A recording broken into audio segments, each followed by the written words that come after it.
Finally आंगमू त्यांग section E के fans का wait खत्म हो चुका है।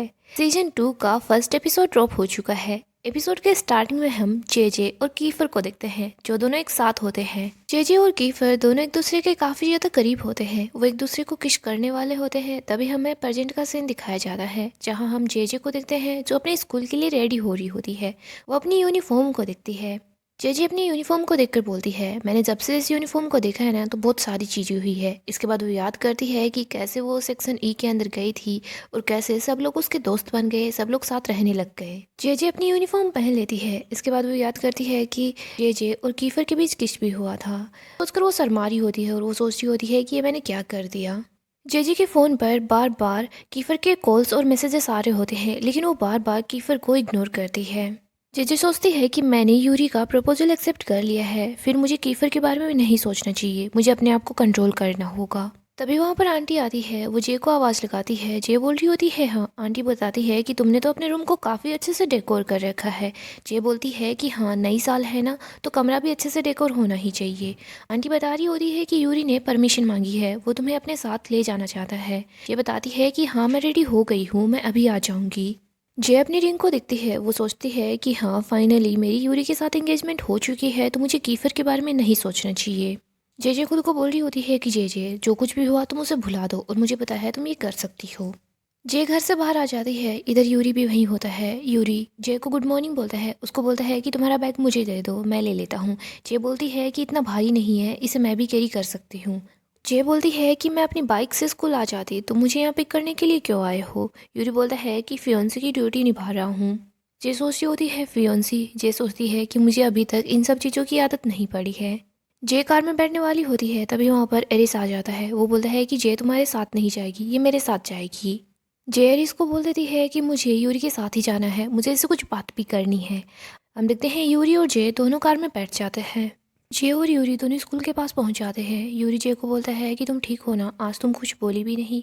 जे बताती है कि मैं बिल्कुल ठीक हूँ। यूरी बोलता है कि तुमने एंजेलो से बात की है। जे बोलती है कि अभी मैं रेडी नहीं हूँ कि मैं उनसे कोई भी बात कर पाऊँ। यूरी जे को बोलता है, सॉरी, मैंने तुम्हें पहले अपनी फीलिंग्स के बारे में कुछ भी नहीं बताया, लेकिन अब मैं तुमसे कुछ भी फीलिंग्स नहीं छुपाऊंगा। अब हमारी एंगेजमेंट हो चुकी है ना, तो मैं तुमसे कुछ भी छुपाना नहीं चाहता। जे सोच रही होती है कि मुझे कीफर के बारे में इसे बता देना चाहिए। जे बोलती है, यूरी मुझे तुम्हें कुछ बताना है। यूरी बोलता है कि कीफर के बारे में मुझे सब कुछ पता है। जे यूरी को बोलती है सॉरी। यूरी बोलता है, तुम्हारी कोई गलती नहीं है, तुम्हें सॉरी नहीं बोलना है, और वैसे भी मैं तुम्हारी फीलिंग्स को समझता हूँ और मैं हमेशा तुम्हारा वेट करूँगा। यूरी जे का हाथ पकड़ लेता है। इधर जे सोच रही होती है कि मुझे अभी भी अपनी फीलिंग्स के बारे में कुछ समझ नहीं आ रहा है। या तो यूरी मुझसे इतना ज़्यादा काइंड है, उसकी वजह से मुझे इसके लिए बुरा लग रहा है, पता नहीं, मैं कुछ समझ नहीं पा रही। जे यूरी को बोलती है कि हम अपने क्लासमेट को कैसे बताएंगे। यूरी बोलता है कि हमें उनको बताने की ज़रूरत नहीं है। क्लासमेट में से सिर्फ कीफर को ही तो सब कुछ पता है, बाकी सबको कुछ पता नहीं चलेगा। अगर बता दिया तो वैसे भी बात ज़्यादा ही बढ़ेगी। हम देखते हैं जे अपनी रिंग को निकाल कर अपने नेकलेस में पहन लेती है। यूरी जे के सर पर धीरे से मारता है। जे बोलती है कि ये क्या है। यूरी बोलता है कि हम जैसे पहले साथ थे वैसे ही हम रहते हैं ना, मैं तुम्हें ऑकवर्ड फील नहीं करवाना चाहता। जे बोलती है ठीक है। इसके बाद दोनों हंसने लग जाते हैं। जे बोलती है कि अब हम चलते हैं। यूरी बोलता है कि मैं कुछ भूल गया। जे बोलती है क्या। तभी यूरी जे के फोरहेड पर किस करता है। जे यूरी को बोलती है, पहले मैं जाती हूँ। जे यूरी को ये भी बोलती है कि प्लीज़ तुम मुझे पिक करना बंद कर दो, क्योंकि तुम्हें पता है ना क्लास में कोई नोटिस भी कर लेगा। यूरी बोलता है ठीक है। जे अपने क्लासरूम की तरफ आ रही होती है। वो सोचती है कि जे तुम्हें याद रखना है कि तुम्हारी यूरी के साथ एंगेजमेंट हो चुकी है, तो तुम्हें बस कीफर के बारे में भूल जाना है। जे जा रही होती है तभी वहाँ पर कीफर होता है।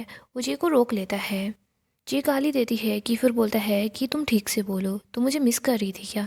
इसके बाद कीफर जे को किस करने वाला होता है। तभी जे बोलती है कि तुम्हारा दिमाग ख़राब है क्या, ये तुम क्या कर रहे हो। कीफर बोलता है क्या।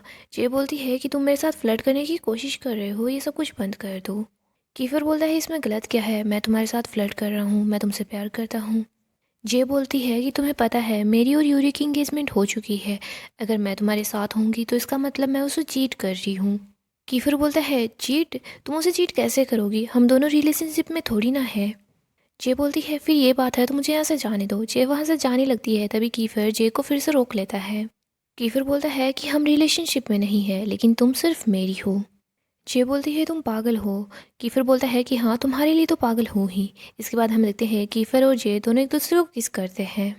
जे को यूरी की बात याद आती है। जे कीफर को अपने आप से दूर करती है, उसके बाद वहाँ से चली जाती है। इधर हम देखते हैं कीफर के होठों से खून आ रहा होता है। जे सेक्शन ई में पहुंच जाती है जहाँ पर सब लोग जे का वेलकम करते हैं। जे जैसे ही क्लासरूम के अंदर आती है तो सब उससे बोलते हैं कि तुम्हारी वेकेशन कैसी गई। जे बताती है कि सब कुछ ठीक था।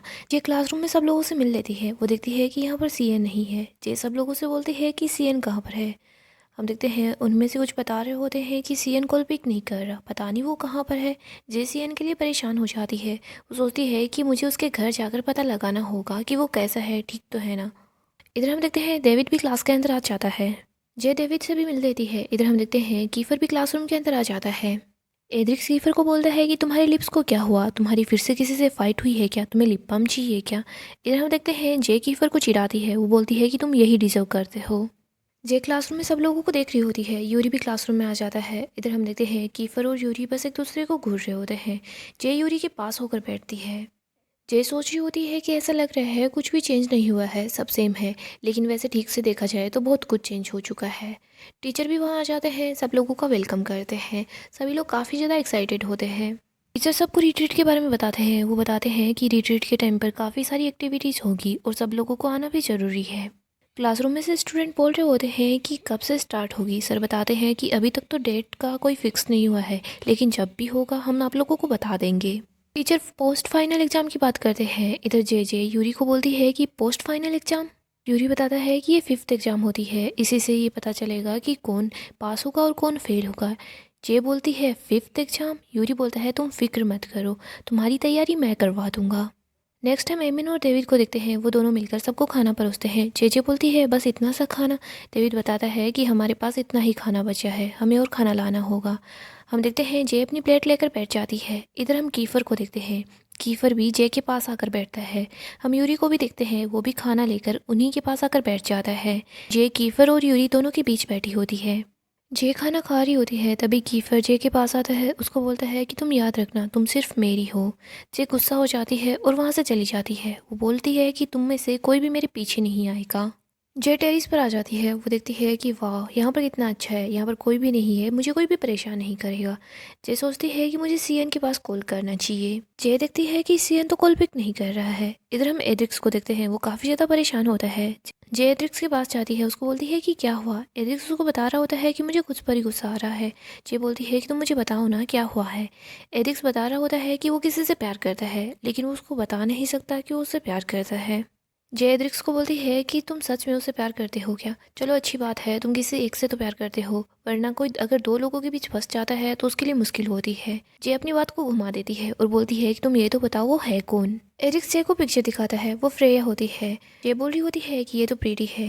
एरिक्स बोलता है कि हाँ, फ्रेया काफ़ी ज़्यादा प्रीति है। जय उसको गौर से देखती है और बोलती है ये फ्रेया है, तुम फ्रेया से प्यार करते हो। एजिक्स बताता है कि मैं श्रेया को काफ़ी टाइम से पसंद करता हूँ, मैंने तुम्हें ये बताया है, तुम किसी को नहीं बताओगी, मुझे प्रॉमिस करो। जे बोलती है ठीक है। नेक्स्ट हम देखते हैं जे घर आ जाती है। उसे लगता है कि घर में कोई मेहमान आया है। इधर हम सीएन को देखते हैं, वो आंटी के साथ बैठा होता है, खाना खा रहा होता है। जे सीएन को वहाँ पर देखती है, वो उसको देखकर काफ़ी ज़्यादा खुश हो जाती है। जे सीएन को बोलती है सीएन तुम्हें पता भी है क्या, मैं तुम्हें लेकर कितना ज़्यादा परेशान हो गई थी, तुम कहाँ पर थे। सीएन बोल रहा होता है कि सच में तुम मुझे लेकर परेशान हो गई थी, सो स्वीट। आंटी जे को बोलती है कि तुम दोनों बैठकर बातें करो, मैं डिनर की तैयारियां करती हूँ। इधर जे बोलती है कि बताओ तो सीएन क्या हो गया था। जे सीएन को बोलती है तुम आज क्लासरूम में क्यों नहीं है, कोई प्रॉब्लम है क्या, बता दो। सीएन जे को बताता है कि मेरे भाई ने मुझे कमरे में बंद कर दिया और मुझे ये भी बोल रहे थे कि वो मुझे लंदन भेज देंगे। जे बोलती है सीएन मैं तुम्हारे लिए परेशान हो रही थी। सीएन बोलता है कि सॉरी, मैं तुम्हें कुछ नहीं बता पाया। जे सीएन को बोलती है कि तुम्हें चोट तो नहीं आई ना। सीएन बताता है कि नहीं, और तुम्हें बताऊं क्यों। जे बोलती है हाँ बताओ क्यों नहीं आई। सीएन बताता है क्योंकि मैं वहाँ से भाग गया था। जे बोलती है तुम कहाँ रहोगे। सीएन बोलता है कि यहीं तुम्हारे साथ। सीएन बताता है कि एंजेलो ने मुझे बोला है कि मैं यहाँ रह सकता हूँ। इधर हम देखते हैं एंजेलो वहाँ आ जाता है। सीएन बोलता है कि आपने मुझे बोला है ना मैं यहाँ रह सकता हूँ। एंजेलो बताता है कि हाँ ये यहीं रहेगा। जे बोलती है कि वो लोग तुम्हें ढूंढेंगे नहीं क्या। सीएन बताता है नहीं, मैंने अपनी मॉम को बता दिया। जे बोलती है कि तुम कहाँ सोओगे। सीएन बताता है कि तुम्हारे रूम में। सीएन खाना उठाता है और बोलता है कि तुम्हें भी कुछ चाहिए क्या। जे बोलती है हाँ। सीएन बोलता है ठीक है, तो फिर रेस्ट लगाते हैं तुम्हारे रूम तक। दोनों जे के रूम के अंदर चले जाते हैं। नेक्स्ट हम जे को देखते हैं, वो उठ जाती है। इधर सीएन बाथरूम के अंदर होता है, वो गाना गा रहा होता है। जे देखती है कि उसके पास यूरी और कीफर के मैसेजेस आए हुए हैं। जे कीफर के मैसेजेस को देखकर हंसने लग जाती है। इधर हम देखते हैं जैसे ही सीएन अंदर की तरफ आता है तो जे सोने का नाटक करती है। सीएन गाना गा रहा होता है, वो स्कूल के लिए रेडी हो जाता है। इधर जे बोलती है कि सीएन तुम काफ़ी ज़्यादा आवाज़ कर रहे हो, इतनी सुबह सुबह तुम क्यों तैयार हुए हो। सीएन बोलता है कि मैं तो जा रहा हूँ खाना खाने के लिए, तुम भी उठ जाओ। नेक्स्ट टाइम देखते हैं जे भी रेडी होकर नीचे की तरफ आ जाती है। इधर वो देखती है कि आरिस और सीएन दोनों साथ में नाश्ता कर रहे थे, लेकिन आरिस गुस्से में वहाँ से चला जाता है। जे सीएन के पास आती है, वो देखती है कि सीएन काफ़ी ज़्यादा अपसेट है। वो बोलती है कि आरिस ने तुम्हें कुछ बोला है क्या। सीएन कुछ नहीं बोलता, वो उठकर वहाँ से चला जाता है। सीएन और जे दोनों ही स्कूल पहुँच जाते हैं। जे बोल रही होती है कि सीएन तुम मुझसे बात तो करो, तुम मुझे बताओ कि आरिस ने तुमसे क्या बोला है। सीएन बोलता है कि आरिस ने जो कुछ भी बोला क्या वो सच है, तुम सेक्सन ई को छोड़ने वाली हो। सीएन बताता है कि आरिस ने मुझे ये बोला कि मुझे तुमसे दूर रहना चाहिए क्योंकि तुम सेक्शन ई को छोड़ने वाली हो। ये बोलती है कि नहीं, तुम मुझसे दूर नहीं रहोगे। इधर हम देखते हैं कि कीफर भी वहाँ जाता है। कीफर बोलता है कि किसने बोला है कि तुम सेक्शन ई को छोड़ने वाली हो। इधर हम देखते हैं फेलिक्स, सेड्रिक, सेक्शन ई के सब लोग वहाँ जाते हैं। वो लोग जे को बोलते हैं कि जे तुम सच में हमारे सेक्शन को छोड़ने वाली हो। जे बोलती है कि नहीं, मैं कहीं नहीं जा रही। कीफर बोलता है ये सब कुछ आरिस नहीं बोला है ना। कीफर आरिस के पास जा रहा होता है। इधर हम देखते हैं सीएन जे के पैरों में गिर जाता है, बोलता है प्लीज़ हमें छोड़कर मत जाना, तुम सेक्शन ए को कभी मत छोड़ना। यूरी भी वहाँ आता है। यूरी बोलता है कि सीएन क्या हुआ। सीएन बता रहा होता है कि जे सेक्शन ई को छोड़ने वाली है। जे बोलती है ऐसा कुछ नहीं है। जे यूरी को बोलती है कि तुम अभी के अभी कीफर के पीछे जाओ, उसकी और एरिस की लड़ाई होने वाली है, मैं तुम्हें बाद में सब कुछ एक्सप्लेन कर दूंगी। इधर हम देखते हैं जे सीएन को समझाती है कि आरिस ने मुझे दो ऑप्शन दिए थे, पहला कि मैं सेक्शन ई में रहूं और दूसरा कि मैं अपने डैड से बात कर सकती हूं, और मैंने लास्ट में सेक्शन ई को ही चूज किया है। जे बोलती है अब जल्दी से जल्दी हमें कीफर के पास जाना है। सबके सब लोग जे को फॉलो करते हैं, सब कीफर के पास जाने होते हैं। इधर हम देखते हैं कीफर आरिस के पास पहुंच जाता है। आरिस और कीफर के बीच झगड़ा शुरू हो जाता है। जे कीफर और आरिस के पास पहुंच जाती है, उन दोनों को रोकती है। वो कीफर को बोलती है कि तुम्हें यहाँ से चलना चाहिए। कीफर बोलता है कि मैं यहाँ से तभी जाऊँगा, पहले तुम कसम खाओ कि तुम हम लोगों को नहीं छोड़ोगी, और आरिस को भी ये बात समझा दो। जे बोलती है सॉरी। जे आरिस की तरफ देखती है और बोलती है आई एम सॉरी आरिस, मैंने तुम्हें पहले भी बोला था और मैं तुम्हें फिर से बोल रही हूँ, मैं सेक्शन ई को नहीं छोड़ूंगी। इधर हम देखते हैं सेक्शन ई के सब लोग काफ़ी ज़्यादा खुश हो जाते हैं। आरिश बोलता है ठीक है, ये तुम्हारा डिसीजन है, तुम ध्यान रखना कि तुम इस पर रिग्रेट ना करो। तुम्हारे पास सिर्फ यही चांस था कि तुम अपने पापा से बात कर पाती, लेकिन तुमने ये चांस भी खो दिया है। इधर हम देखते हैं कीफर हंसने लग जाता है। कीफर जे को बोलता है कि मैं तुमसे प्रॉमिस करता हूँ, तुम अपने डैड से ज़रूर मिलोगी। नेक्स्ट हम जे को देखते हैं, वो टेरिस पर पहुंच जाती है। यहाँ पर कीफर होता है। कीफर बोलता है कि तुम्हें कैसे पता चला कि मैं यहाँ पर हूँ। जे बताती है कि मुझे एथिक्स ने बताया। जे बर्फ़ लेकर आती है। जे कीफर को वो दे रही होती है। कीफर बोलता है कि मेरे हाथ में तो चोट आई हुई है। हम देखते हैं जे ही कीफर की चोट पर मरहम लगाती है। कीफर जे को बोलता है आई एम सॉरी। जे हंसती है और बोलती है कि तुम सॉरी बोलने में एक्सपर्ट हो चुके हो, एक बार फिर से बोलना। कीफर बोलता है कि प्लीज़ तुम मेरा मजाक मत उठाओ। जे कीफर को बोलती है कि तुम्हें तो एक लंबी लिस्ट बनानी चाहिए कि तुम्हें किस किस को सॉरी बोलना है। सबसे पहले आरिस। कीफर बोलता है कि उसे मैं कभी भी सॉरी नहीं बोलूँगा क्योंकि मैं उसे प्यार जो नहीं करता। जे वहाँ से जाने लगती है, तभी कीफर जे का हाथ पकड़ लेता है, उसको बोलता है प्लीज़ स्टे। जे को याद आता है कि पहले भी कीफर ने उसको एक बार ऐसे रोका था। तभी वहाँ पर यूरी आ जाता है और यूरी जे को बोलता है कि मैं तुम पर कभी भी गिव अप नहीं करूँगा। नेक्स्ट हम जे को देखते हैं, जो नींद से उठती है। वो बोलती है कि ये कैसा सपना था, ऐसा कुछ हुआ भी नहीं, लेकिन सब कुछ रियल लग रहा था। जे देखती है कि सीएन यहीं पर है क्या, लेकिन सीएन वहाँ पर नहीं होता। सीएन ने एक नोट छोड़ रखा होता है, उसमें लिखा होता है कि जय मैं जा रहा हूँ, तुम्हें उठाना काफ़ी ज़्यादा मुश्किल है। इधर हम देखते हैं जय अचानक से उठती है और वो स्कूल के लिए रेडी हो जाती है। नेक्स्ट हम देखते हैं जय स्कूल आ रही होती है। वो सोच रही होती है कि सीए ने मेरे साथ अच्छा नहीं किया, उसने ना तो मुझे उठाया और जो मेरी बाइक थी वो भी खुद लेकर आ गया। जय चल रही होती है, तभी उसके पास रोरी आ जाता है। रोरी बोलता है कि तुम इतना लेट कैसे आई। जय बता रही होती है कि मैं सुबह लेट उठी, तुम बताओ तुम इतना लेट कैसे हुए। रोरी बताता है कि मैं भी सुबह लेट ही उठा। रोरी जय के साथ चल रहा होता है। जय बोलती है कि क्या हुआ। रोरी जय को बताता है कि कोई यहाँ पर है जो हमारा पीछा कर रहा है, लेकिन तू भी जय मुड़कर मत देखना। रोरी बोलता है जय तुम जल्दी से कीफर के पास कॉल करो। जय अपना फ़ोन निकालती है, तभी वो देखती है कि सामने से कुछ लोग आ रहे हैं। इधर हम देखते हैं रोरी की उन लोगों के साथ फाइट स्टार्ट हो जाती है। रोरी जय को बोल रहा होता है जय इन लोगों को मैं संभाल रहा हूँ, तुम जल्दी से यहाँ से जाओ। लेकिन हम देखते हैं जय वहाँ से नहीं जाती। वो बोलती है कि मैं तुम्हारी हेल्प करूँगी। जे और रोरी दोनों मिलकर उन दोनों लड़कों को अच्छा सबक सिखाते हैं। हम देखते हैं तभी वहाँ पर तीसरा लड़का भी आ जाता है। रोरी बोल रहा होता है कि तुम्हें क्या चाहिए। वो लड़का बोलता है कि तुम बस जे को हमारे हवाले कर दो। रोरी बोलता है इससे तुम्हारा क्या लेना देना है। वो बोलता है कि ये कीफ़र की गर्लफ्रेंड है ना। इधर जे बोल रही होती है कि कीफ़र की गर्लफ्रेंड नहीं हूँ मैं, और तुम लोगों को किसने बोल दिया कि मैं उसकी गर्लफ्रेंड हूँ। रोरी जे को बोलता है कि जे हमें जल्दी ही यहाँ से निकलना होगा, लेकिन हम देखते हैं वहाँ पर वो तीनों मिलकर फिर से जे और रोरी पर अटैक करना शुरू कर देते हैं। वो लोग जे पर नाइफ से अटैक करते हैं, लेकिन रोरी बीच में आ जाता है तो रोरी को चोट लग जाती है। नेक्स्ट हम क्लासरूम का सीन देखते हैं। हम कीफर को देखते हैं। वो सोच रहा होता है कि जे तुम कहाँ पर हो, मुझे ऐसा फील क्यों हो रहा है कि कुछ भी ठीक नहीं है। यूरी भी परेशान होता है। कीफर और यूरी दोनों आपस में जे की बात करते हैं। उनमें से किसी को नहीं पता होता कि जे कहाँ पर है। फिर हमें फिर से पास्ट का सीन दिखाया जाता है, जहाँ पर हम कीफर और यूरी को बात करते हुए देखते हैं। कीफर यूरी को बोल रहा होता है कि जे सिर्फ मेरी है, लेकिन यहाँ पर यूरी बोलता है कि मेरी और जे की इंगेजमेंट हो चुकी है। कीफर बोलता है उससे मुझे कोई फ़र्क नहीं पड़ता। जे को डिसाइड करने देते हैं कि वो किसे चूज करती है।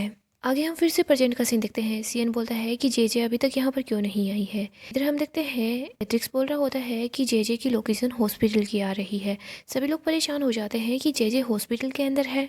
हम देखते हैं सेक्शन ए के सारे लड़के हॉस्पिटल पहुंच जाते हैं। वो वहाँ पर जे को ढूंढने लग जाते हैं। यूरी, सियान, ये सब लोग रोरी के पास पहुंच जाते हैं। हम देखते हैं कीफर भी वहाँ जाता है। कीफर बोलता है कि जे कहाँ पर है। रोरी बोलता है कि वो अभी थोड़ी देर पहले यहीं पर थी। रोरी बोलता है कि वो उस टाइम पर काफ़ी ज़्यादा शौक में चली गई थी। कीफर बोलता है कि क्या हुआ। रोरी बताता है कि जब उसने देखा ना कि मेरी पीठ में से खून निकल रहा है, तो वो काफ़ी ज़्यादा परेशान हो गई और शौक में चली गई। कीफर जे के लिए परेशान हो जाता है।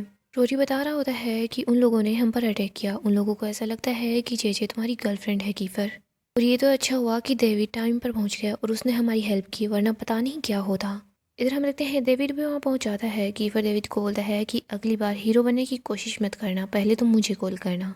आगे हम फिर से डेविड को देखते हैं। डेविड किसी से कॉल पर बात करता है। वो उसको बता रहा होता है कि जब तुमने मुझे उसके बारे में बताया ना, तो मैं उसके पास पहुंच गया था, लेकिन उस टाइम पर जे काफ़ी ज़्यादा परेशान थी। इधर हम देखते हैं वो जिससे बात करता है वो बोलता है कि पता नहीं कीफर ने इस बार क्या किया है कि सब लोग कीफर के पीछे पड़ गए हैं और जे भी इस सब में इन्वॉल्व हो गई है। तो डेविड बताता है कि वो लोग कीफर को पीटना चाहते हैं। डेविड बोलता है कि तुम्हारा प्लान क्या है, ये तो बता दो। फिर वो बोल रहा होता है कि फ़िलहाल तो कोई भी प्लान नहीं है, लेकिन मैं तुम्हें बता दूंगा। इधर हम कीफर को देखते हैं। वो जे के पास पहुंच जाता है। वो देखता है कि जे काफ़ी ज़्यादा परेशान है। इधर जे को याद आता है कि उसके साथ क्या कुछ नहीं हुआ, हर बार वो कैसे घबरा जाती थी। जे जैसे ही कीफर को अपने सामने देखती है तो वो रोने लग जाती है। वो बोल रही होती है कीफर। इधर हम देखते हैं कीफर जे के पास बैठता है, उसको गले लगा लेता है, उसको बोल रहा होता है प्लीज़ तुम रो मत। जे कीफर को ही देख रही होती है। वो सोच रही होती है कि मुझे पता है मैं यूरी की फियोंसी हूँ और ये सब कुछ गलत है, लेकिन पता नहीं मैं जब भी कीफर को देखती हूँ तो मुझे ऐसा क्यों फील होता है।